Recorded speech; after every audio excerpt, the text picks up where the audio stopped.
Good morning, everybody, and welcome to Coffee and Football, presented by John Donovan and Longhorn Wealth Management Group. I'm your host, Blake Monroe, where I'm joined each and every day by Bobby Burton and Jerry Hamilton. Tell us where you're checking in from, what you're drinking. Get your questions in. We'll get to those here in just a little bit. We'll also be joined by Will Cain as well around 8:30. Going to talk about the playoffs with him. But first, guys, before we talk about the playoffs, let's rewind a little bit. We're now, nearly 48 hours from Texas, of course, losing to Georgia in the SEC championship game. Just curious to get y'all's final thoughts as we wrap that up. Yeah, it still stings, I think, is the idea, Blake. But in retrospect, now that we know the outcome of the game and we can look forward, actually, to what Texas has in front of it, Longhorns host Clemson on the 21st. That's a Saturday. 3 o'clock. It's a home game. They win that. They will play Arizona State in the Peach Bowl in Atlanta on January 1st. So at least now we know the path. 24 hours ago, we were still licking the wounds of a loss and uncertain about the future. But at least now everything is very clear. Texas has set up a rematch of sorts between Quinn Ewers and Cade Klubnik, the Austin Westlake quarterback now, the 3-year starter at Clemson. Of course, Ewers and Klubnik played against each other in the state championship just 4 years ago. Here is the layout of the bracket. If you did not get a chance to see it, Texas and Clemson in the first round in Austin. Peach Bowl would be Arizona State. Tennessee, Ohio State. I was a little surprised that Ohio State got the home game here. Yeah, me too. Oregon, number 1 seed overall. So Texas is in their side of the bracket if it gets that far, if Texas can reach the semifinals. SMU goes all the way up to Penn State. There was some last-minute jockeying, thinking that maybe Alabama could overtake SMU. SMU held Alabama off after almost taking Clemson to overtime in that game. Penn State lost to Oregon. James Franklin inexplicably went for 2 for no reason whatsoever to put them 8. I mean, that guy has a hard time coaching big games. It's all of these guys. It's all of them. Hey, but look, they have a clear shot into the semifinals. Oh, yeah. Bottom line, as long as Texas can get past Clemson, I think Texas fans could still feel similar to Penn State. Indiana, Notre Dame, the Irish will host Indiana, both teams with just 1 loss, and they're in the Georgia side of things. Man, I think Notre Dame is a particularly bad matchup for Georgia, given Notre Dame's strength on its offensive and defensive lines and its running game. We'll see if Carson Beck is going to be back for Georgia by the new year. That'll be in the Sugar Bowl. Yeah, Jerry, yeah. I mean, look, we're going to get into some Texas Clemson here in a few minutes, and and we'll talk about that. I think people think about Clemson as the 2 national title team. I do not. I think of them as a 10-3 team that, we'll go through some of this, but Texas is favored by 10 for a good reason. But look, the Florida, Alabama, Texas, Georgia game, I should say. There's one team that has been able to do defensively against Texas what Georgia did this year, and that's Georgia, because their front 7 is the best Texas will play all year. Their linebackers are the best group of the country. And there's nobody else that Texas plays that has that capability. Number 1, I want to make that clear. And Texas still had 389 yards in that game, multiple turnovers. But, there's 2 things that will sting you in any game moving forward if it gets to that point. And Bert Auburn's got to figure out right hash. If it's mental at this point, you got to figure that out. You're 1 made right hash kick, field goal away from winning that game in regulation. And then 2, I mean, Quinn started 31 games now, third year starting quarterback. You got to get more than 2 out of 10 for 5 yards with a dropped interception in the red zone. I mean, you need a play. You need your 3rd year starting quarterback, when things are not going great, to make a play for his team somehow, some way. If it comes down that you have to punch the ball in the end zone to win a game and advance in the playoffs. Those are the 2 things. I'm not worried about offensive line, because Georgia's front 7 is unlike anybody else's in college football. They've recruited number 1 or 2 classes for 8 years straight. That's what Texas is trying to become. That's why Justice Terry was a huge recruiting win, holding on to Aaron Charles, Josiah Sharma, getting Lance Jackson. Texas is trying to build, and the linebackers, Elijah Barnes adding the group, and the speed of Jonathan Cunningham, trying to become what that Georgia defense is in their front seven, ultimately. And I think Texas defense continues to perform well when we get it. But again, you have to deliver in the red zone. The thing about being a quarterback is when all else fails and your team needs you to make a play to get the ball in the end zone, you got to do it. I mean, that's what the differentiator for quarterbacks. I mean, at the highest level, that's a differentiator. And you got to make the 42-yard right hash field goal if a game comes down to it. I mean, it's hard for Sark to be a play caller if he's having to dial up everything for the left hash. That limits what he can do. So those are the two things that concern me if it comes down to a gotta have it score, gotta have a field goal game to win a game in advance of the playoffs. But look, Texas is a tremendous football team. I actually think Texas' best football is ahead of them. I'm not saying this year for under Sark is ahead of them the way they're recruiting, but there's only one Georgia front seven defensively. And I think that's the one thing we all have to remember in that game. As far as Clemson, they've struggled to run the ball. So Clemson's played 4 teams this year with an 8-4 record or better. They're 1-3 in those games. And I know people say, well, who did Texas play? Clemson played a very light ACC schedule. They didn't play Miami. They didn't play Syracuse. They didn't play Georgia Tech. They didn't even play Duke. So 4 of the top 6, they didn't even play in the ACC. That's the reason they got to the ACC championship. They've improved offensively the last half of the season.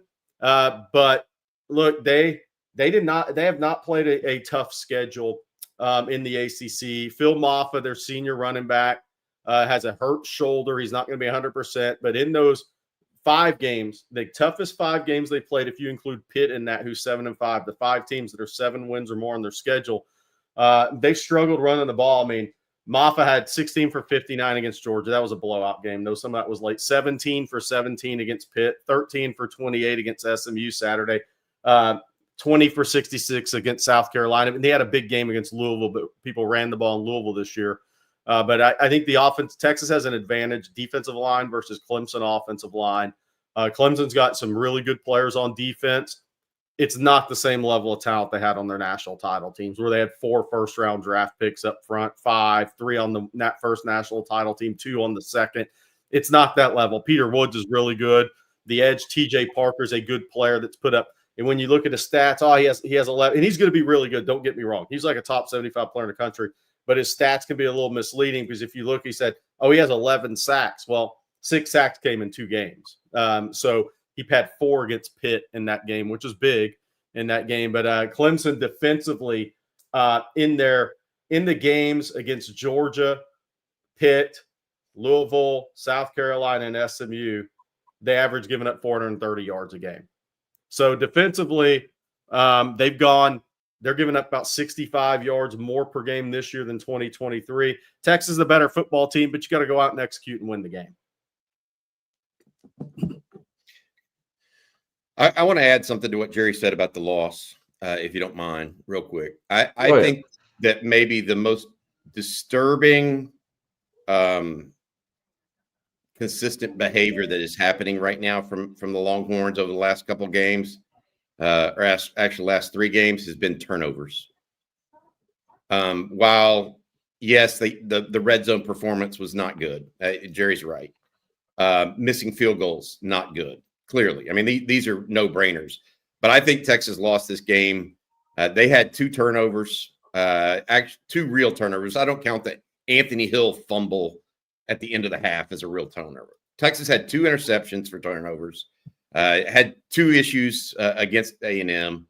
They can't turn the ball over like this. Quinn should have had another interception. Georgia defensive back just literally dropped it. If Texas is going to win a national championship, and we talked to Rod Babers and Brian Robeson postgame, does this Texas team still have what it takes to win the national championship? The answer is yes. Yes. Okay? They've got to start playing a cleaner game on offense, not just scoring and scoring 7 instead of 3. It's got to be overall cleaner. the fumbles have went away since Texas has stopped using Jaden Blue so much. Trey Wiseman's been very, very good with the ball this year. But I look at that Georgia game, and I've watched it now 3 times, guys. Watched it once live, once again Sunday morning very early, and then once last night as well. Turnovers are an issue, and I have to tell you, the ball didn't bounce Texas's way. There were 3 fumbles in that game that Georgia put on the carpet that easily could have been Longhorns, okay? There was the fake punt, which I go back to as the play of the game, frankly. Texas was tied and going to get the ball back, okay? 13-13 in the 4th quarter. Just stopped Georgia on a 3-and-out. That fake punt, huge, changed the game because Georgia did not want to go on back on defense at that time. Did not want to. And so I think that Texas, while a lot of people will say Georgia has the heart of a champion, they do. Texas was really close in this game. Yep. They caused fumbles. They just didn't get on top of them. They held the team to 50-something yards of total offense in the first half with a starting quarterback. I think Texas was really, really, really close. And one thing or two here or there, go Texas' way, it's a different outcome. Of course, ifs, ands, and buts, don't get you very far in life. The one thing that I feel like Texas absolutely has to change if they want to win a national championship, as much as red zone and Burt Auburn off the right hash, it's turnovers. They can't go in and give Clemson 3 turnovers. They do that, that's a recipe for an upset, especially a Clemson team that doesn't turn the ball over very often. Just telling you, turnovers is a big deal right now for Texas. They're coming too often, too frequently. Yeah, I want to add something because people are kind of hitting on what I said in the chat. I'm not excusing Texas' offensive line play against Georgia at all. It wasn't good. What I am saying is there's one team that can do that. That's Georgia's front 7. When Trey Wisner suddenly runs for over 100 yards, people are like, oh, O-line's fixed. No, Georgia's freaking loaded in their front 7. It's the best front 7 in the country. That's all I'm saying. I'm not excusing a couple of guys getting their butt kicked in that game. What I am saying is Georgia is front 7 is unlike anybody else's. I don't think there's another team in college football that has that level front 7, including Texas. So that's all I'm saying is I think offensive line moving forward, they're weak. Last week they ran for 186. Trey Wisner 186 yards against A&M. What was the difference between last week and this week? Georgia. That's what I'm saying. There's not another Georgia front 7 out there. I want to say this real quick, if I could say this. There's not another Georgia out there, and Georgia's just the better team. I don't buy that. That game was Georgia is better in some respects. That game was winnable. It was winnable. That game wasn't winnable. It was winnable. They don't make that 4th down punt play. They don't jump on their 2 of their own fumbles. That game's ultimately winnable for Texas. I'm pretty sure Texas wins. It should have been won, honestly. Yeah. That one slipped away. Game that's why it stings, Jerry. Yeah, that's why it stings. Yep. All right, guys, we're going to have our special guest here on in just a second. But first, Bobby, I'm hoping you can let everyone out there know about John Donovan and Longhorn Wealth Management Group. Yeah, John's a proud Texas Ex's Life member whose wife and 6 siblings are also UT grad.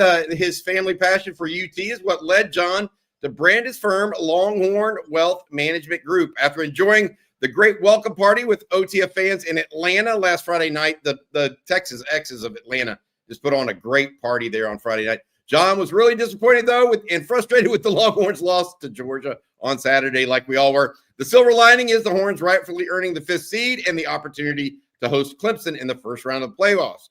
John and the Longhorn Wealth team want to help all OTF fans find their own silver lining with regard to their wealth building plans by offering all OTF fans a free 90-minute consultation to help you maximize your wealth, minimize your taxes, and secure your legacy. Call John and the Longhorn Wealth team, 972-707-4900. That's 972-707-4900. Or go online www.longhornwealth.net to schedule your free consultation today. Hook 'em from John Donovan and the folks of Longhorn Wealth Management Group. Thank you for that, Bobby. And we got a lot more to talk about, of course, portal, more playoffs, all that good stuff. But without further ado, I'm going to bring in our guest today, Will Cain, host of the Will Cain Show on Fox News Audio, weekdays at 12 p.m. Eastern, and former ESPN contributor. Will, how's it going this morning? Good morning, fellas. How you doing, fellas? How you doing? Hey, Will, your audio sounds a little staticky. I'm not sure if that's on our end or yours. Could you check that real quick? Just do a mic check. I know we're live. Yeah. 1, 2, 3. Let me try one more time. Okay, we're doing this live. I'm going to take Will out just for a second, guys. I'll bring him back in, let him get that worked out. It sounded a little robotic. It sounded like it was dragging a little bit. Happy to have him on. He's a big Texas fan. He also talks a little college football on his shows. Loves to do that. So always enjoy having new people on the show to talk. We've had him on once before, I think a year ago, Jerry, during this time period. Hey, let's show folks while we're waiting on him a picture that you have of let's talk about that. And our Quinn Ewers, if you don't mind, guys. Look at that. There's a step back in time a few years. Of course, they faced off for the state championship in 2020. Westlake wins that one. And Klubnik was pretty dang good in that game, guys. 18 of 20, 220 passing yards, 97 rushing yards, and 1 touchdown. And then Quinn, of course, 23 of 39, 351 yards, 3 touchdowns, 2 interceptions, 1 fumble on that. But that was a heck of a game. That picture was at Elite 11, and I was at that Elite 11, and that was the competition that year. But the cool thing about this game coming up, Bobby, is there's, I think, 4 Westlake guys that are on the Texas team that played in that game against Southlake Carroll when they won the state. And that may have been the best Westlake team I think I've ever seen. But it was Cade, it was Taft, Connor Robertson. Sorry, there were 5. Connor Robertson, Ethan Burke, who was injured, and Colton Vosick was a young guy who had a little bit of time. So there's 5 guys from that Westlake team, but 4 of them at Texas. Then obviously Quinn for Southlake at Texas. So this game is going to have a lot of familiar faces from a former state championship game. And the thing about Quinn had that hernia surgery late in the regular season, missed the first part of the playoffs, came back to help get that Southlake Carroll team to state. And I think played in that game with that, coming off the hernia injury, the cracked rib, maybe from the week before. So Quinn gutted that one out. But that Westlake team was really, really good, guys. Really good. Yeah. I got to say this. I got to say 2 things about this picture. First of all, Klubnik looks like he's a future frat guy, without question, right? He's got the comb over, big smile. Quinn looks like a character from Dude, Where's My Car? Yeah. That's the first thing I say. And then look at the guy photobombing in the very back. Yeah. That's not Michael Taft, by the way. But my point being is he photobombed that exactly for this reason, because those were the 2 top-rated quarterbacks in high school football coming out that year. And here he is. He gets his just desserts. 4 years later, he's on Texas football, whoever that is, the guy photobombing. For those that aren't familiar with Southlake, their tradition is they go bleach blonde in the playoffs. So this was coming off. That's what the Southlake Carroll kids do in the playoffs. They've been doing that since with the Riley Dodge days. Yeah. Todd Dodge. Yeah. Todd Dodge, Hal Watson, all those guys. Yeah. All right, y'all. I think we're going to try this again here. Will, hopefully it's working this time. Let's try again. Good morning, Will. Test 1, 2, 3. Is that any better? We're good. Hey! Good job, Will. Good job. Hey, Will, how's your Georgia hangover this morning? I've kind of gotten over it. First of all, can I just say I'm a big fan? I mean, it would devastated me to come on to a show with Jerry, Bobby, and Blake and destroyed it with bad audio. So I feel way better. I literally read you guys on a daily basis, on an absolute daily basis. So I'm a big fan, and I'm happy to be here. I think that I go through all the stages of grief. Jerry, I go through anger, I go through acceptance, I do all that. And I own it. I don't care. I'm a passionate, irrational fan on game day. That's how it works, and I like it that way, and I don't want to change. So I was mad on Saturday. I was mad at the referees. I was mad at the SEC. I do think that game was not called fairly and evenly. However, unfortunately, what we saw from Texas was also part of a larger trend that really concerns me over the course of this season. That means I think Texas was the better team. I think they've been the better team on every field they've stepped onto this entire season, but they find ways to make problems for themselves, whether or not that's turnovers or, in this case, penalties. They should have blown out Kentucky. They should have blown out A&M. They should have beat Georgia. In my opinion, twice. Yeah, I think penalties was a hidden factor. It wasn't so hidden in the first half. 8 for 80 yards. Will, I look at this game, and you talk about it from a fan's perspective. Is this one of those teams that's just going to be the team that Texas has to get over? It's almost like when Georgia and Kirby Smart took over Georgia, it was Alabama was the 800-pound gorilla that they had to tame, you know? Is Georgia that team for Texas if Texas wants to be the next big dog at the park, so to speak? On paper, Bobby. But the thing about it is, I mean, I don't know how you three feel about this morning.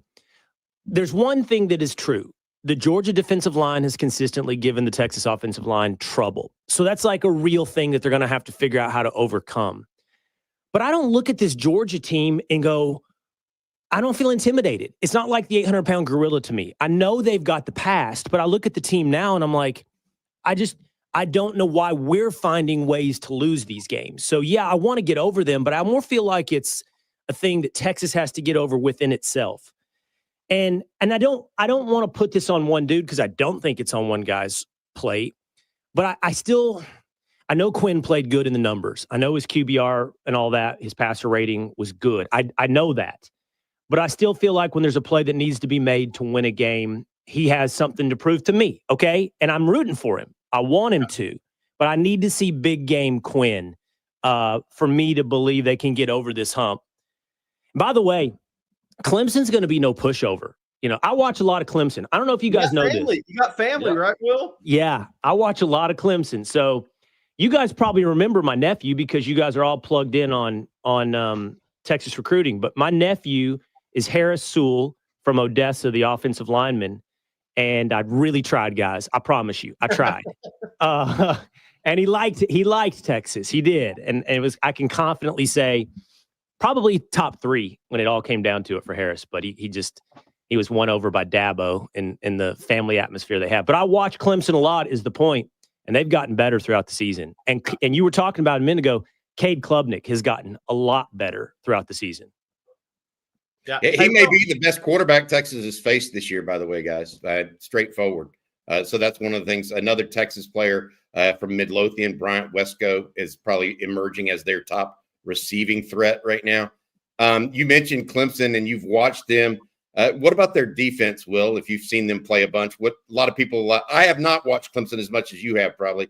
What do you think of their defense? Good defensive line, though it's had some injuries, like not as good as it could be. Good linebackers. But I would say, all in all, not as good of a defense as Georgia, or at least the way Georgia plays against Texas, not the way Georgia plays against Georgia Tech. You know? Yeah. So I don't think this is like any kind of defense that should hold us to 16 points. I really don't. But that being said, I mean, that's, to me, I put a lot on Quinn. I also think Sarkisian has to like, I don't know, like the play calling against Georgia, and we're all expert play callers on Mondays. We all, play college football 25, but I do wonder, if we really called ourselves into the best game on Saturday. But the big problem is running, and I think Texas can run the ball. I think Wisner can run the ball on Clemson. I agree. Hey, I got a kind of a question. In your ESPN days, Will, you probably took some heat because Texas was going through in the wilderness, right? But now you get to chirp a little bit, man. You're in a different spot now in the big media, now that you can chirp a little bit instead of taking heat back in your ESPN days. Well, here's the weird thing, and I try not to be like too antagonistic or defensive, say, on X, but can I tell you something I'm really tired of? Welcome to the SEC.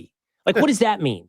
Texas just made the SEC championship game. I think we rolled out our own welcome mat. Like, if you're a Mississippi State fan going, welcome to the SEC, what? Because we're like you and we got beat by Georgia? Like, the only team in the SEC that has the position to look down their nose and say, welcome to the SEC is Georgia. I mean, if you think about it, stepped in season 1 and ran through with one regular season loss into the SEC championship game. doubt.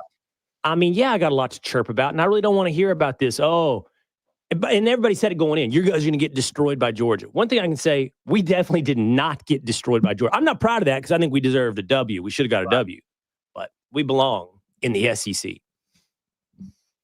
Will, speaking with Will Cain, he has a show every day of the week at noon. Make sure you follow him there on Fox. Hey, Will, got a question also for you. What is the thought process right now, in your opinion, about the college football playoff and what we saw revealed? Is this destined for 14, 16 team playoff? In your opinion, where should this go? Because I'm going to say this. One of the problems I look at this playoff format, and I feel like 3 and 4 should be more like 9 and 10 instead of getting the bye, even though they won their conference championship. Should we do away with the byes for conference champions and just get to a 16-team format? Okay, so Bobby, I actually really like this 12-team format, and I think it worked out. I think it worked out perfectly. Like I think SMU belonged in. I think a team with 1 regular season loss compared to a team with 3 regular season losses. I don't want to hear the argument. I don't want to break down the strength of scale. I don't want to do any of that. Like you did what you were supposed to do in SMU, and I'm glad they got, in my opinion, the 12 most deserving teams to be in the playoffs. So I don't look at this and go, oh, there's problems we need to solve. I will say, I do think you could do it from a positive perspective. Oh, there's a chance it could be even better. And what I mean by that is, weird thing happened in the march to this 12-team playoff, right? We've never had more parity. I don't know how you guys feel. I think some people overstate it, but there's probably, let's say 6 to 7 legitimate teams that could win the national championship, go on a 4-game run. I don't think this is an Ohio State, Georgia, Oregon, Texas year. I think there are more teams than that could put together this run. And if you went 16 teams deep and did away with that bye, I mean, I do agree that Alabama could go on a run. I actually agree with that. They could go on a 4-game run and give anybody problems. I think Miami, I don't think Miami's great. I think they got a horrible defense, but I would love to see Miami in a tournament. So in pursuit of something that makes the product just a bit more perfect in an era when we're seeing more and more parity through, I guess, the transfer portal largely, I think it would be cool to get to 16 teams. But I don't look at this and think, oh, somebody got jobbed. There's some great injustice. This is a good product this year in the 12-team playoff. I agree. I think the only thing, and I agree with you, I think it's parity, and that's why 16 teams is going to be an unbelievable playoff when it gets to that in college football, because you'd have a hot South Carolina team and you'd have Alabama to see if they belong, and maybe Miami with a tremendous football player. And then maybe somebody else who has a great player gets in that's good for TV viewing. But the one thing I think they're going to look at after this year, Bobby, Will, and Blake, is should the top 4 ranked teams by the College Football Playoff Committee be the ones that get the bye? I mean, because does Arizona State, and nothing against Arizona State, okay, and Boise State, should they get the bye over Texas? I think that's the one thing they're going to look at moving forward, Bobby and Will, is who should really be the 4 teams that get the bye in the 12-team. NCAA basketball tournament gives more than one seed to the ACC at times. They give more than one seed to the Big East historically, or the Big Ten, whoever the great conference, even the Big 12, whoever the great conference is that year. And I don't know that the NCAA basketball tournament should be the thing that we look at as the end-all be-all, right? Because it is 64 teams. It's a lot bigger. But I can see your point. Blake, you had a fan question for Will. Are you okay with taking a fan question or two, Will? No, I don't want to hear from the people ever. Yeah, Will. Absolutely. So we got this question here from Jesse Ullman. He says, Will Cain, what is your stance on Texas hasn't played nobody? Yeah, we heard that a lot. I was really unsympathetic to that argument. And first of all, I mean, Texas scheduled the defending national champion. Now, is it our fault that they didn't turn out to be great? And by the way, ended up beating Ohio State. As far as the intra-conference, I got pretty tired of the strength of schedule conversation. Like, I got tired of it from the Alabama fan base as well. Like, now the AD at Alabama is saying, well, we're going to have to look at what kind of games we schedule out of conference. Didn't Alabama schedule like Western Kentucky? And like their 2 out of conference games were awful. So how are you going to make your schedule easier by choice? You got a tough run through the SEC as it shook out this year. And Texas, as it shook out, got a little bit of an easier run because Oklahoma wasn't great. But Vanderbilt was better than everybody thought they were going to be. So I'm not into the Texas hasn't played anybody. And by the way, I've seen this stuff. Like Penn State didn't, obviously Indiana didn't play anybody. Penn State had a soft schedule. I saw this, I'm not gonna be able to rattle them off, but like, it's something like 5 of the top 8 teams you could make the same argument against as you're making against Texas. Yep. No doubt. That's 100% true. Yeah. All right. Well, I'm also going to put you on the spot. You said 6 to 7 teams that you feel like could win it all. Give us your prediction for who's going to win it all, who they're going to play. Oh, this is putting Will Cain on the spot. Who's going to win it all and who they're going to play? I got to pull it up to see the path. So Texas's path hits Oregon in the semifinal, right? Can't hit them. I'll bring it up here for you, Will. I got it on the screen for you, Will. In Jerry World, if Texas gets to the semifinals, that game's in Jerry World, by the way. The only team that has earned the fewest doubts with me is Oregon, by the way. So do I be a homer? I don't even know. I'm tempted to just be a homer. If I'm not being a homer, I would probably say the smartest bet is Oregon. I haven't done my brackets yet, Blake, so I'm gonna do it live here, thinking about it with you for the first time. And you know what? I think it's Oregon and Notre Dame. I actually think Notre Dame is like Clemson gotten better as the season's gone along. So I could see a national championship game of Oregon, Notre Dame, with Oregon winning it all. But that being said, look, I don't think I'm just being a homer when I say there's nobody up there that Texas can't beat. There's literally nobody up there. And if you want to predict Texas to win the national championship, I don't think you're just bleeding burnt orange. I think the only reason I'm not doing that is the slight bit of trying to be a realist of saying, yeah, but you got to show me you can string together 4 games where you don't shoot the gun into your own foot. And that's it. I got to see that from Texas to make a confident prediction they win the national championship. So that's why I talk about turnovers. Texas hasn't played clean last few weeks. They haven't played clean. All right, Bobby, Will. real quick, Bobby, Jerry, are we going to get a little more arch? Because I think we deserve it. I think the team deserves it. Oh, you are a media man right there. You got to bring in arch at the end. That'll look. Hey, I'll tell you what. I thought they were going to use him more than they did Saturday night. Yeah. I thought that was the case. Will, do we see it in short yardage more frequently? I wonder if they've got to create something other than just the QB run off of it. Absolutely. How about an RPO? He can pull off an RPO, and then we're dangerous. Playoff red zone, Will. I think they're saving that for playoff red zone. Oh, I hope that's true. Is where I think it's going. I hope that's true. One more question for you guys. Somebody on my feed said he wasn't good, but I can't look. Isaiah Bond had a really bad game. He just did. Okay. Yeah.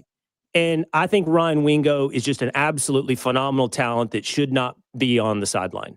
Now, Wingo had some plays as well where you're like, you expect more. But I was surprised how little we saw of Wingo, at least in the first half of that game. So I think that, truthfully, if this team's to hit on all cylinders, we're going to have to see more Arch and more Wingo. I'm not saying they are, every snap of the game, but I think you got to get them in on more packages and more plays. I completely agree with you. Wingo in particular, Bond did have a bad game. Not only did he have that, it wasn't necessarily a drop, but the interception, he looked kind of like he was startled by it. And then the pass interference penalty really set Texas back and really caused that first try for a field goal because it put Texas first and 25 and they never made it back. And the illegal motion penalty as well. I mean, it's like he just wasn't, he was literally rounding off the corners of the entire game. Yeah. I think it'll be interesting. I think it'll be interesting. I know Will's got to get rolling. I think it'll be interesting with Isaiah Bond likely out against Clemson. I mean, Sark didn't sound positive yesterday when I asked about that. You're going to see Sark game plan to get with Wingo and Silas Bolden more involved against Clemson moving forward in this playoff in case Bond can't go. So you got Golden, you got DeAndre Moore, you got Helm. Now you're going to see what he does with a game plan, knowing that Isaiah Bond, if he ends up being out, game planning more Wingo, game planning more Silas Bolden in versus Clemson. I'm interested to see what that looks like. Good. Me too. All right. Hey, Will, thank you so much for spending some time with us this morning. And you have a good one today. And hook 'em, buddy. Hook 'em. Thanks, guys. Take care of yourself. Will. Thank you very much for being on. Good stuff there, guys. Blake, thank you for setting that up for us. Yep. We really appreciate Will Cain joining us as well. That's right. And Jerry, I would really, really appreciate it if you would do everybody a long-awaited favor and tell us about Manscaped. Look, we played Georgia twice this year, and we hadn't had the chance to break out the 5.0s. But hey, Dabo's coming to town, and let's talk about breaking out the 5.0s. Hey, everyone! This episode is brought to you by Manscaped, the global leader in men's lifestyle and grooming. Every man knows the unbeatable feeling of a fresh barbershop shave.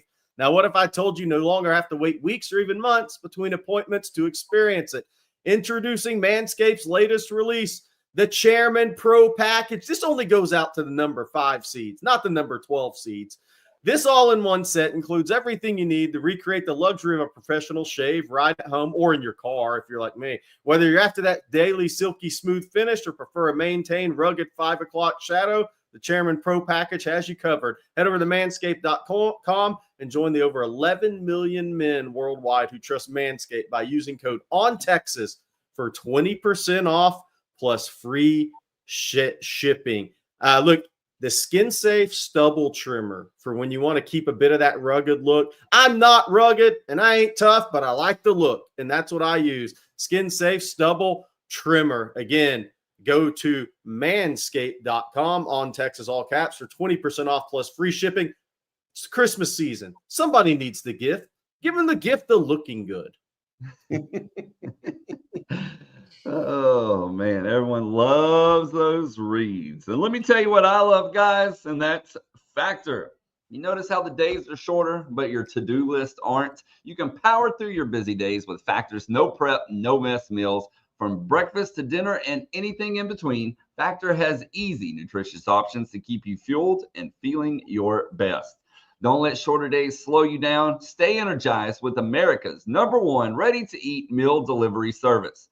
Factor lets you do you. You can choose from 6 menu preferences to help you manage calories, maximize protein intake, avoid meat, or just simply eat well balanced. And because Factor meals are chef prepared and dietitian approved, you're going to love not only how Factor meals taste, but also how they support your goals. And the best part is it's cheaper than takeout and dining out. I'll tell y'all right now, I am a Factor customer. I have a box delivered every single week, and I've yet to find something that I don't like. It makes lunches or dinner quick and easy. And I even use their wellness shots every morning as well. It tastes great, and it's hard to believe how easy it truly is. So head to factormeals.com/50Texas and use code 50Texas. That's 50 Texas to get 50% off your first box plus free shipping. That's code 50Texas at factormeals.com/50Texas to get 50% off your first box plus free shipping while your subscription is still active. And we want to thank them and Manscaped for sponsoring today. And guys, we've talked about a lot this morning, but there's still one big storyline we haven't even touched on. The portal opens today. I mean, it's just an action-packed day. What are we expecting, fellas? What do you think we're looking at? Give everybody the rundown. Well, so first of all, it opens today. You're right. Two Texans have already said they're going in. That's Jonte Cook. We all know about that. The wide receiver, he left the team mid-season. Jared Bledsoe last week, the defensive tackle out of Marlin, said he's going in as well. The question I have right now, and I do not have the answer for it, are we going to see some Texas players enter the portal this week? We very well could. Or will they do it the week after the Clemson game to not be a distraction?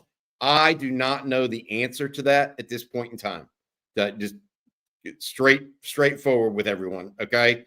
I will say this. Sark said said yesterday that he is giving the team off Monday, Tuesday, and Wednesday. Part of the reason he's doing that is to not only rest and get them ready for everything, for a Clemson game plan that they'll probably start breaking out on Thursday of this week.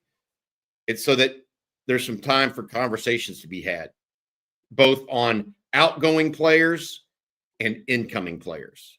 Texas is absolutely going to attack the portal. Jerry and I went over a list of, and CJ went over a list yesterday of what we thought Texas would try to go after in the portal. But these next 3 days, even if we don't hear a lot of news, Jerry, this is when a lot of the things, the wheels are starting to go in motion completely. Yeah. Monday through Wednesday of this week, the first 3 days that the portal is open, when Texas coaches are working on game plan and portal, frankly. Yeah, for sure. I mean, somebody saying Clemson kicker in the portal, that would be something. Des Garrett wants the Clemson kicker in the portal. Sorry. Yeah, me too. Shorter. Yeah. Well, Utah's punter in the portal is a big time guy, by the way. Michigan's punter in the portal, but the Utah punter in the portal is a big time. And Frank Declet asked that the Arizona linebacker, but he tore his ACL this year. So, and that was a mid-season injury. He won't be around for early season. I don't think you'll see Texas go there. Good player out of Anaheim Servite 3 years ago, but that mid-season ACL, that's going to probably knock him out of the portal possibilities for a Texas, Bobby. And I think they want a bigger frame guy too, honestly. That man who's 5'11", 225, 228, I think they want a bigger guy. What do you think about the next 3 days, though, Jerry? I think anybody – there's two things that are going to happen, in my opinion. You're going to have a run of kids that their names are going to be official on Wednesday, Thursday, because remember, the colleges have 48 hours in which they can have conversations with this player before they officially go in the portal publicly, right? It becomes public. So I think Wednesday, Thursday are maybe going to be the days where the names start to pop in the portal, the guys that we'll be talking about. But then you have bowl games, playoffs. Yep. And if there's a key player or two on these teams that are either in a big bowl game or a playoff game, are they actually going to hit the portal? If anybody that Texas would have interest in hits the portal on a playoff team, I'd immediately lose interest, by the way. I'd want the guy to play in the biggest games. That's the one thing I would say. So I think Wednesday, Thursday are going to be very active with guys that will be talking about, hey, look, this guy's a really good player, blah, blah, blah, blah, blah. Maybe Texas takes a look here. Doesn't mean they offer him. But then I think the next wave is going to be after those first round of bowl games, Bobby. That makes sense. I think it also depends maybe if you're on a good team versus a bad team. Yeah. We've already seen a bunch of Purdue guys go in. The safety included that we think Texas would have some interest in for sure. Thieneman, I'm not sure I'm saying his last name correctly, but he would definitely be one. I think Notre Dame's going to be after him as well as Miami. So that's a hotly contested recruitment probably. But I look at it, Jerry and Blake, and I'm of the opinion that we'll see a list of names go in from Texas all at once. And it will be, whether it's this week, next week, I don't know when that's going to happen, but Texas does not have, I will say this, the guys that are going to go in the portal from Texas from here on, they are not malcontents, if that makes sense. They're not upset. They're not mad. They're not any of this stuff. So they're not looking to rock the boat. Like Jonte Cook is a malcontent at this point, right? They're not. So the guys that go in now, they're not looking to rock the boat. They're just going to look for a better situation. So I think we'll see that be almost a deliberate line item of guys going in. That's what I look for. On the incoming side of things, somebody asked, and Blake, you put up the question, can they join the team this year? No, they can't. And the reason why is because you can't play on two different teams in the same year. So they cannot play for a team this year. So They can't be immediately eligible to play in the. You can't get a punter for the national championship game. Yeah. You know, some people have been asking about some names. Micah Hudson, don't see that. Barian Brown 2 years ago would have seen that. Now I don't think I see that. Too many hands fumble issues. Great talent. I mean, everything's first round until it becomes catching the football and finishing plays. Kind of like Arian Smith at Georgia, same thing. But I think 2 years ago, yes. Now, I don't know. Somebody asked about Nick Anderson. That one's interesting. I've heard a lot of A&M buzz there, so we'll see what happens. They finished second in his recruitment the first go-round. All right, guys. Nick Anderson may be the best blocking wide receiver I've ever seen in high school. That kid's a really good player. Wow. And he can actually catch the ball down the field. I want to jump over to the super chat real quick, fellas, because we need to give a big thank you to Eric Mitchell. So thank you, Eric Mitchell. We really appreciate it. And he says, good morning, fellas. Thanks as always for everything you do. Is Cade Klubnik really that much more dangerous with his legs than Marcel Reed, Taylor Green, or any of the other mobile quarterbacks that we've faced? I know he's talented, but I haven't watched him play. Look on. That's a great point, Bobby. I don't think he is. I think he's smart runner, but just as far as make you miss, athletic runner, no, he's not better than those guys. He's not from a make you miss, but I think he's a more effective runner because he actually does it after looking downfield. Yeah. And look, Cade is he is a better quarterback than Marcel Reed and Taylor Green. I think he's the best quarterback Texas will have faced this year. Period. Full stop. I look at the list of guys. There's nobody better than Cade. Cade's going to play in the NFL. Okay. I can't tell you that other than Carson Beck, Texas will have played anybody that's going to play in the NFL at quarterback. So I think he's really good. Do I think he's a first round number one overall? No, I don't. Okay. But I think he's, as Will mentioned, and as we've heard from Clemson folks, Klubnik has improved. He has also played a lot of football, unlike those other guys you just mentioned. Yeah. He's a 3-year starter at Clemson. And so I feel like we need to understand he's won a lot of football games. He is an effective passer. He's not necessarily this wonderkin passer or anything like that. But, you know, they've got talent at Clemson. They absolutely do. This is going to be a difficult game. And Klubnik is one of the reasons why it will be a difficult game. I'll tell you this, if DJ Uiagalelei was still the quarterback at Clemson, I would take Texas by 21 points. So the line right now is Texas by 10, by the way. Do we ever mention that or no? No. Okay. Hey, we got more super chats to get to, Blake. Why don't you go get them going for us? Yeah, definitely. I was about to ask y'all if y'all are ready to jump into them here. It's 420 somewhere. Thank you for the super chat. It says, I'm done with Bonds. He's become a liability as a receiver. He plays lazy and his body language is very negative. Thanks, OTF, for all the hard work this week covering the game and the selection. Hook 'em. I think that we can read too much into body language at times. I do think that, he's rounding off routes. He's not finishing routes. He looked almost like he was dumbfounded that the ball would be up in the air and didn't really react to the turnover until it was too late. I don't know.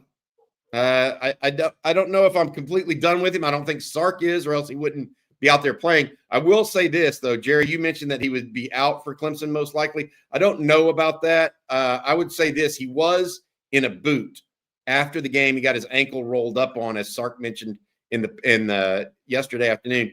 I think that I wouldn't say he's definitely out for Clemson.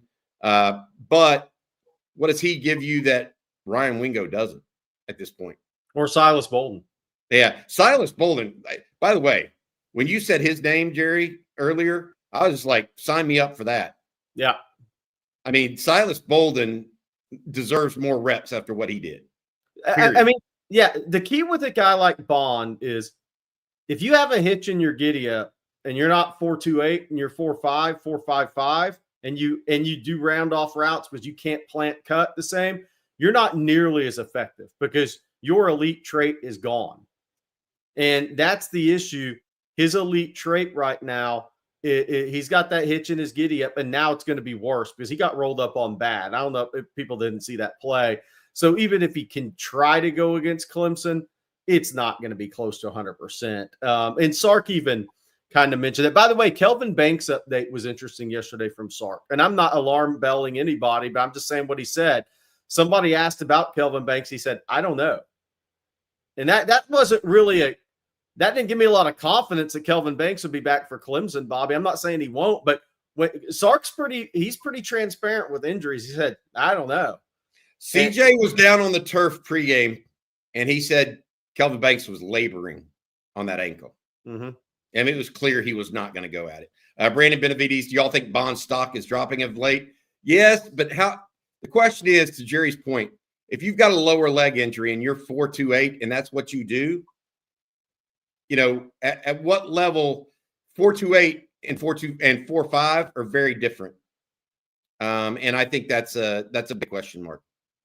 I mean, but can Bond, I think his NFL stock is probably dropped because of the injury, less production. But when somebody's that fast, and if he rolls to the combine and runs 4.25 or something crazy like that, and has a really good combine because of his production at Alabama, than what he did early at Texas this season, his stock can go back up. He's all about speed. He's all about speed. All right, a lot more super chats to get to, so we're going to jump into this one from Juan Garza. Thank you, Juan. Will Texas be the best defense that Clemson will face? Also, Sark will ride or die with Quinn. I think the offense will be better next year under Arch. Do you think we'll see a significant change? I have that answer, the first one, Bobby. I actually looked at the defenses. Clemson has not faced good defenses this year, guys. South Carolina is the highest ranked defense. They faced 17th. They scored 14 points. They had 400 yards, but they scored 14 points at home. SMU 30th. SMU outgained them by 130 yards in that game. Clemson had 326 yards in that game. They struggled moving the ball against SMU. Georgia, 43rd overall defense. Clemson had 188 yards and lost 34-3. Clemson's a better team than that now. I mean, they just got overwhelmed by Georgia's talent in the front seven. And I think Clemson's offensive line's their issue. They haven't ran the ball against the good defense they face. Then Pitt 67, Louisville 70, NC State 74. They have not faced good defenses this year. And that's why I was kind of saying they're 10-3. I think they have talent.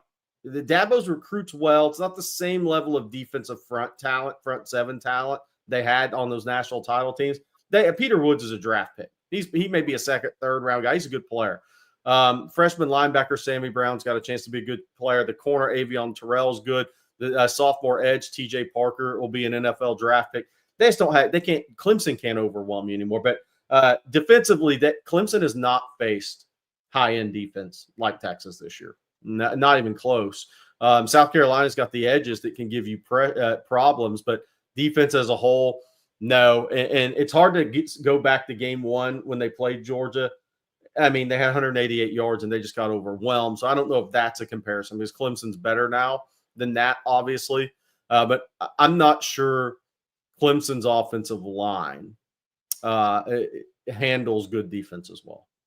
They will be the question mark for this game. Yes, and Quinn will be the ride or die for Sark. That much is apparent, and quite frankly, he should be. And I know people that will disagree with that for me. But right now, in the last 2 years, Texas is 23-4.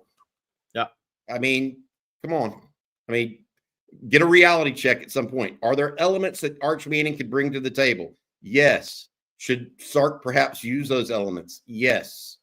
So not to the exclusion of Arch Manning, but Texas 23-4 last 2 years. Pretty good output. I would also say this: will Texas offense be better next year? Going to be hard to do that with replacing perhaps 4 or 5 offensive linemen, if not all 5. But it will be a different offense next year, in my opinion, because Arch is a very different quarterback than Quinn. We'll see more balls over the middle. We'll see more deep balls. We'll see some QB run game mixed in at times, and especially in the high red zone. It will be a different offense. Will it be a more successful one? Let's see, because of that offensive line turnover. Well, Bobby, we're going to talk more Quinn and Arch here in a second because we got some more supers about that. But first, I was hoping that you could let everyone know about Tecovas. Yeah, we like to welcome a sponsor on Texas football, Tecovas. Texans know that anywhere worth going is worth going in good boots. I took these down to Atlanta this weekend. Tecovas are handcrafted with every stitch on point. Tecovas boots are made for a good time and a long time. I love the fact that they're already broken in for comfort right out of the box. And Tecovas makes it easy for anyone to find their favorite boot. With all kinds of sizes and styles, Tecovas are simply the best boot around. I really like that they can either be daily boots or you can feel dressed up with them.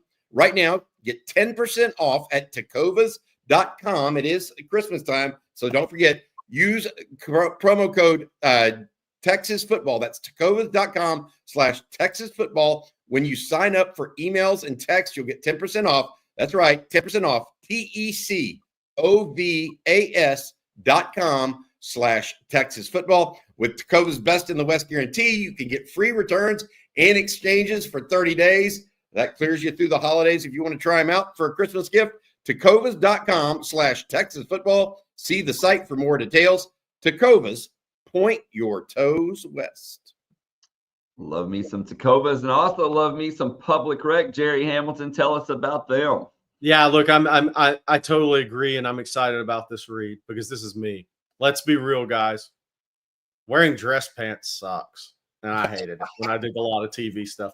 Who decided that stiff, uncomfortable jeans squeezing those family jewels in was ever a good idea? Well, consider this your holiday miracle. Who doesn't need one of those? Public Rec's Dealmaker pants give you the comfort of sweatpants with the look of and fit of jeans. Whether you're clocking in at the office or teeing off on the golf course, I know you guys in the chat do that. These pants have you covered with their formal 5-pocket style and workday fabric. Man, that sounds appealing. That's both wind and water resistant. Water resistant. They're saying all you golfers are hitting the tee ball into the drink every time. No matter what the weather throws your way, the Dealmaker pant is ready for action. Clean, classic, and your new go-to for every day. Stay comfortable this holiday season without compromising style, because with Public Rec's Dealmaker pants, you really can have it all. And for a limited time, our listeners get 20% off their entire order with code ONTEXAS, all caps, at Public Rec.